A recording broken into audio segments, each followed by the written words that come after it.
Welcome to week 4 of the Wings training. My name is John Heath, and I'm going to go over some plays with you from previous games over the last week or so. Hope everybody's having a good season, and I'm hoping that everybody watches this to try to get on the same page as far as mechanics and making the right call.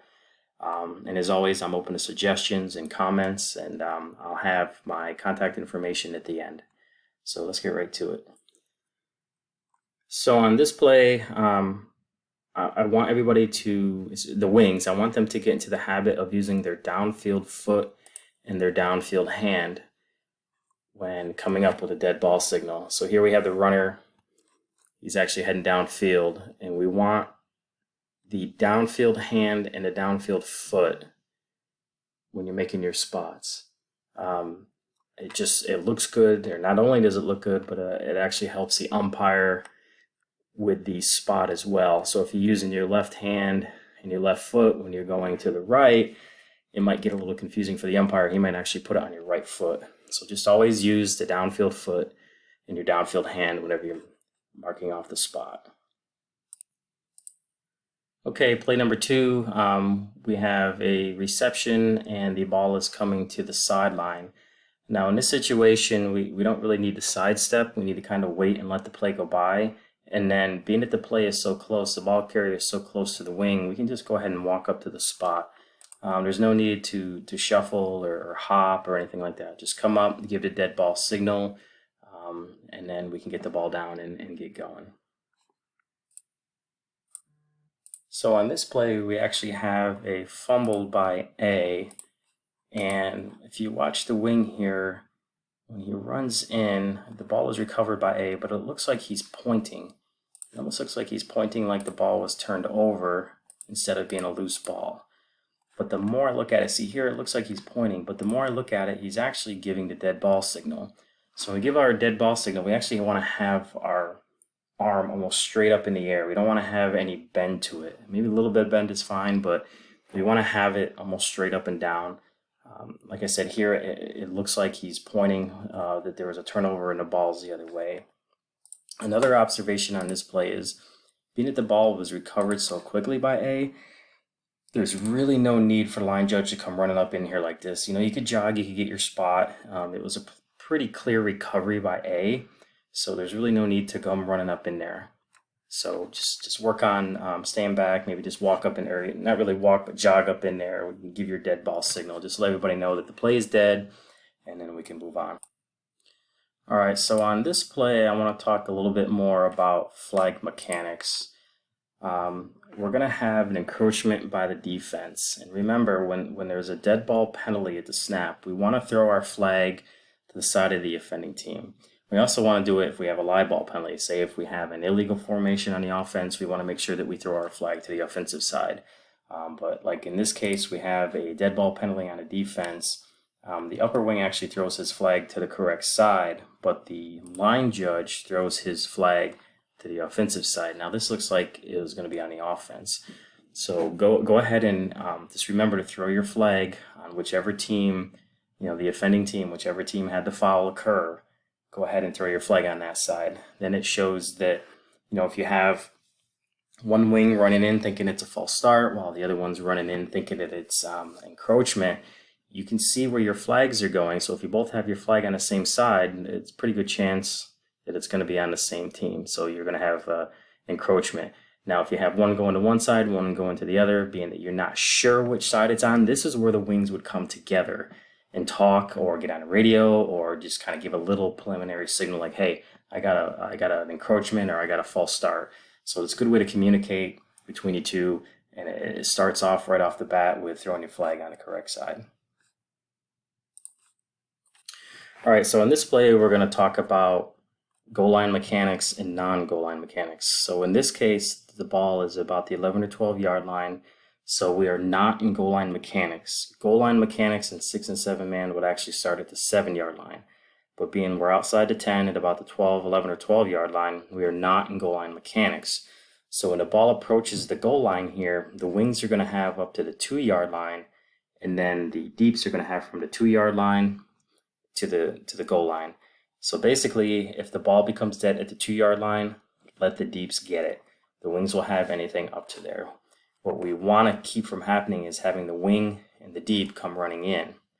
Now, fortunately, that happens in this play. As you can see, the wing is moving downfield, and then he stops right before the goal line and comes down the goal line. Now, what would be bad here is you have a deep signaling a touchdown, you have this deep signaling a touchdown, and you have him running down the line. Now, it would have been really bad if he would have put his hand up and called a dead ball signal. So remember, wings, you don't need to crash in here like this. Let the deeps do it.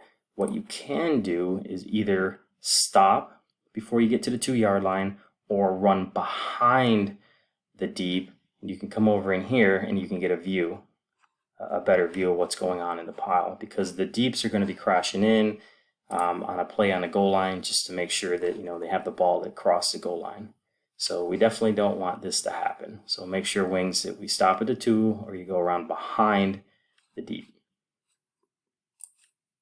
All right, on this play, we've got an example of a wing pinching in the correct way on a goal line play. We have a running back here that's going to get stopped just shy of the goal line. As you can see here, the wing is looking to see if the ball crosses, notices that his forward progress was stopped, and just went ahead and ran in. Downfield hand, downfield foot, marked the spot. Now, had he scored, the wing would want to make sure that he's in the end zone if he's going to come down the line signaling touchdown.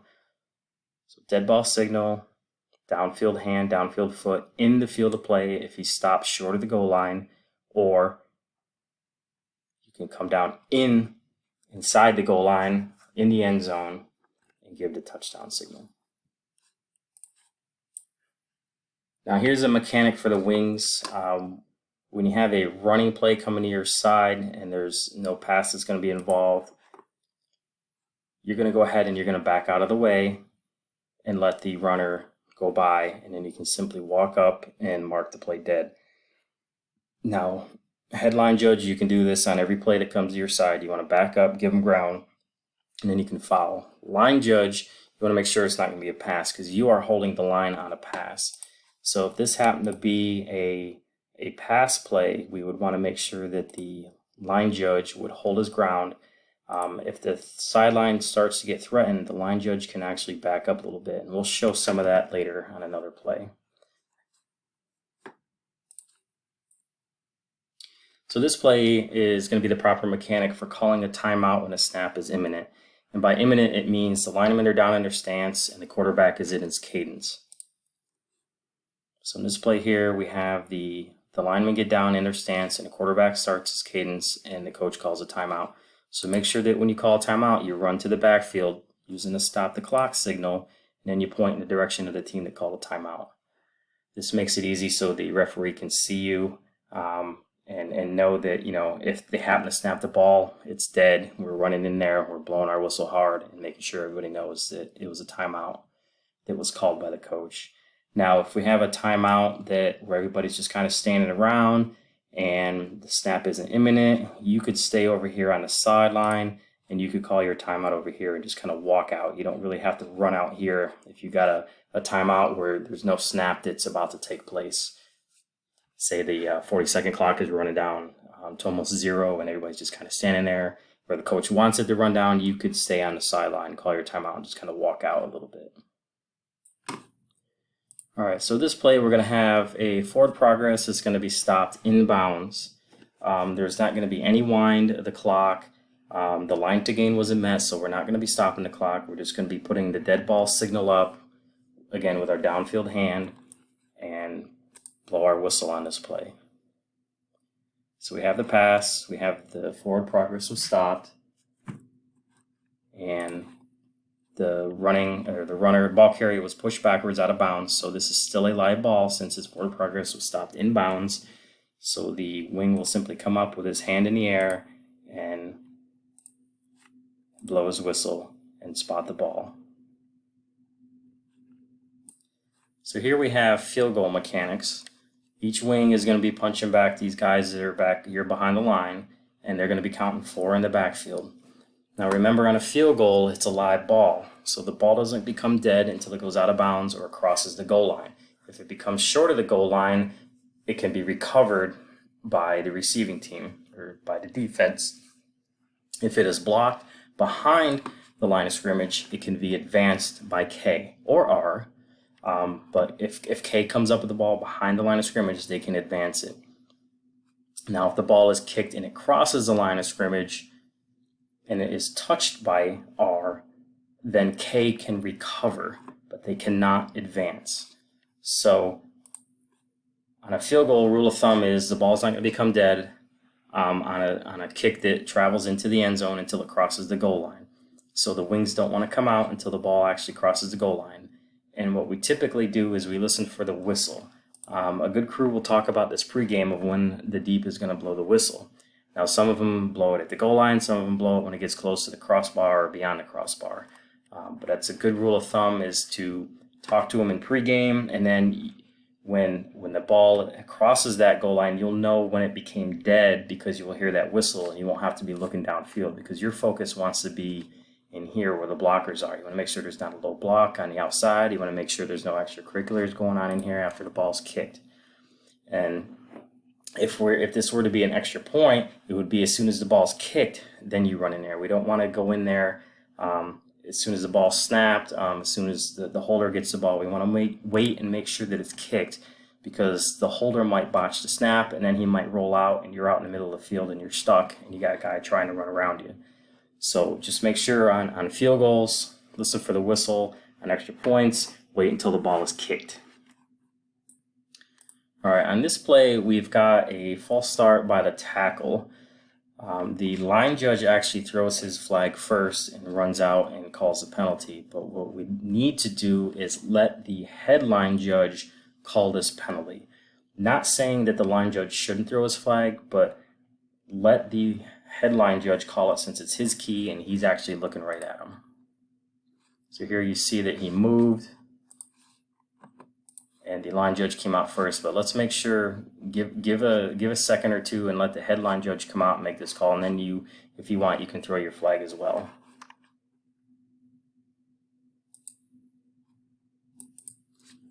All right, play 12, we actually have a false start, but we have a flinch instead of actual movement. So if you get a situation where this guy flinches just a little bit, we're going to let that go. Even if that were an offensive lineman, we're going to let stuff like that go. There's no need to call that. There's no advantage gained. And like the saying, we want to make it bigger. So if this guy lifts his foot off the ground, if he goes down, if his head starts going towards the ground like he's starting to run, then we can go ahead and get him. But a little flinch like this, the evaluators aren't going to want us to call a flag on that, so we'll go ahead and let that go. Play 13, we have a safety that is charging to the line of scrimmage. We're going to have an illegal block below the waist by this running back here. We've got a kind of a jet sweep coming around where this quarterback is going to pitch it to the wide receiver coming around. So here we've got the illegal block below the waist. Now this is something that the line judge is watching here for the forward pass, because we had a pitch forward, so we had a forward pass. So he should be looking in here and he should be able to see this. We also have the referee who could be looking in here. His main responsibility was the quarterback, but he could take a peek over here and he should be able to see this. I mean, typically if you have a guy that's busting in from pretty far deep, something's going to happen in here, whether he blows somebody up or somebody blows him up. And in this case, somebody had an illegal block below the waist.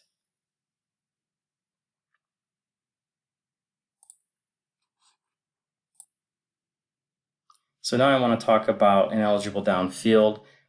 This year we've actually seen this a lot, and it is the umpire's responsibility to track linemen that are downfield when the ball is thrown, but the wings need to help out with this. They have a pretty good angle as well to see where the ball is, especially the line judge.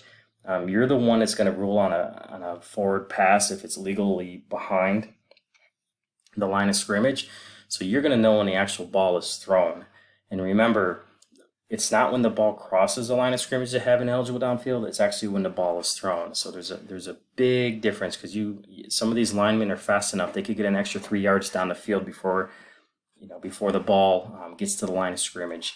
So we got to know when it is and when it isn't an eligible downfield. So On this play, he's about 3 yards downfield. It looks like the line of scrimmage was a 30. He's at about the 33, 34. The ball is being thrown right now. So here we have an ineligible downfield. The ball is actually being thrown away from the headline judge and toward the line judge. So if the referee, or if the umpire does not see this, the headline judge needs to take a peek and see where the linemen are when the ball is thrown. The line judge can also look. It's a little bit more difficult, but with more experience, you'll know to kind of glance up a little bit and see where those linemen are when that ball is thrown.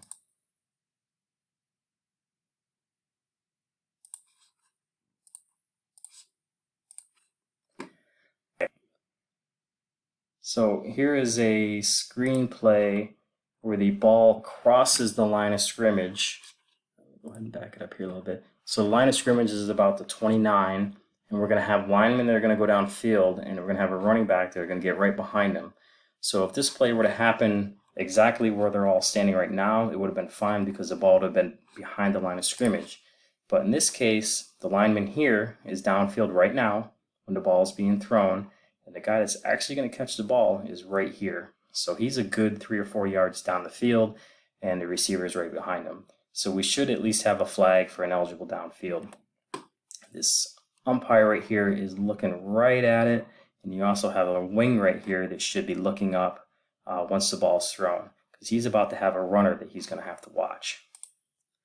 So the pass is completed, and he starts running, and everybody knows what this guy's going to do.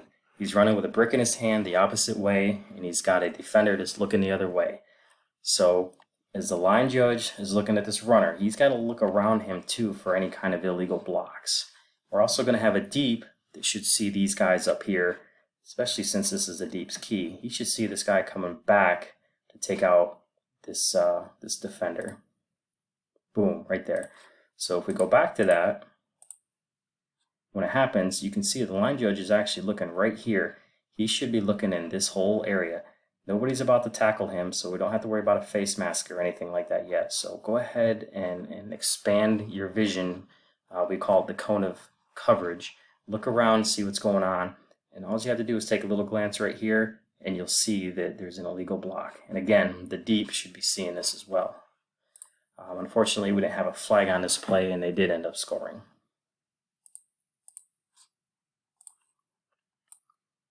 So here's another screenplay, and this ball actually does not cross the line of scrimmage, but we have a flag for ineligible downfield. So ball is thrown short, line of scrimmage is the 35, and the ball hits at about the 33, 34. So the line judge is signaling incomplete, but the umpire is looking over here and thinking that there's ineligible downfield. So in this situation, what needs to happen is the line judge and the umpire need to get together. And the line judge needs to tell the umpire that, hey, the ball didn't cross the line of scrimmage, so we're good. And we'll go ahead and wave that flag off and move on. All right, this play here, this involves a takedown block by the tackle. This is the line judge key, and also the referee has got the outside tackle. So you've got two sets of eyes on this guy. Watch the defender come in, and it's just boom, it's a takedown block. And then you'll see a flag come from the referee and a flag come from the line judge.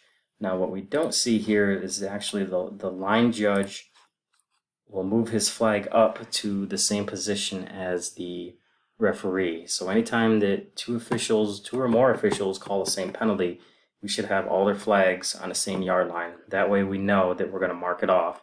And in this case, I believe it was from the 32-yard line, and we can mark off the 10 yards.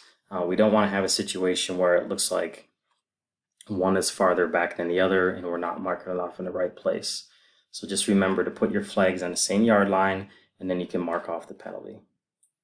So this play was sent to me by a fellow official asking me about hurdling. I'm going to go ahead and play it, and I want you to think about it and let me know what you'd call.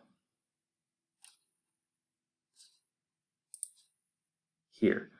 So a couple of years ago in the playoffs, I called something like this, and I got dinged for it. And what they told me was normally we don't want to call hurdling unless it's something where it looks like an Olympic jumper or Ezekiel Elliott is jumping over somebody. So basically they're going to have their lead foot way in the air with their toe pointed out, jumping over them. So in this case, the lead foot doesn't get very high, it just kind of leaps over him. And also you could argue that the defender might have had a knee on the ground when he jumped over him. To have a hurdling, not only does the runner have to have his toe pointed out and leg high, but the defender has to have only 2 feet on the ground. So an elbow, a wrist, a knee, or whatever, those are all considered that he's not on 2 feet. So anybody can jump over him. So here, 5 years ago, I would probably call this, but now that I'm better understanding of the rule, I would let this one go. And it looks like these guys did let this go, so that's a good call. So on this play, we're going to have 2 blindside blocks. Let's see if I can get back to the snap here. So you got a quarterback that's kind of running around and he starts to roll out, and we're going to have a blindside block on this guy right here, right there. So with this being said, the referee has got the quarterback, so he possibly could be blocked by these guys right here, but he might not see the whole play, but he might see this guy go flying, so who knows what he saw or if he's able to call us or not. The umpire, he's looking over here. He's not going to be able to see way up in there. So that leaves the line judge. The line judge has got a perfect view. He's not only is he watching the quarterback to make sure that if he throws the ball, it's legally behind the line of scrimmage, but he's also watching the blockers around him. Now, after that is the quarterback is running towards the line judge. The line judge might actually want to take a step back or back into his left. He does have the line of scrimmage if the quarterback goes and throws it, but if you notice, the quarterback has the ball tucked away, so he's not going to throw it. He's running for his life trying to get out of bounds. Here we have another blindside block, and with the positioning of this line judge, he's never going to see something over here. He wants to keep his attention over here. Now the deep and the umpire have a good angle on this play, so one of them hopefully should be able to see it. If the line judge was over here, he may or may not be able to see that. It might be out of the corner of his eye, so he might not be able to see the entire play because he's still watching what the quarterback's going to do. So this is kind of a crew effort here to see this one, but on the first one, just remember, line judge, whenever you're looking at the ball carrier, you've got to look around him too. You are going to have other sets of eyes on guys around him, but you need to take a peek at other guys too, just to watch for a hold or watch for a blindside block like in this case. This play is in regards to intentional grounding. The quarterback is going to roll out and kind of run for his life, and he is going to have 2 receivers in the area. But just because the quarterback has receivers in the area doesn't mean you can't have intentional grounding. Watch what happens here. He just airmails it 10 yards out of bounds. So in this case, he's clearly trying to save yardage by throwing the ball out of bounds. He just kind of takes a quick back pedal and launches it. Doesn't even try to throw it to one of these guys. Had the ball been a little bit lower or at their feet, then yes, it would have been legal. We would not have had intentional grounding. But in this case, if they launch it into the stands or into the team bench area, we've got to get plays like this. This was a good call. So this is kind of a wacky play. We're going to have a quarterback's going to be hit and the ball's going to go in the air. And then we're going to have a defensive player that's going to dive for the ball. And it's going to be kind of hard to tell for the wings and for the referee and the umpire if the ball was caught or not. So if you watch what happens here, you see he dives for the ball. The line judge is unsure if the ball was caught or not, so they all come together, and anybody with information will come in there and say, hey, I got it complete or I got it incomplete. The only thing that we really did wrong here is when the ball was caught or dropped, we got to be killing the clock. So the headline judge starts to kill the clock, and then he just lets it go. But all 4 of us right here should be killing the clock because we're either going to have A, an incomplete pass, or B, an interception. So either way, the clock would be killed here, or the clock would be dead. So go ahead and give the kill the clock signal, come together, talk about it, and then move on.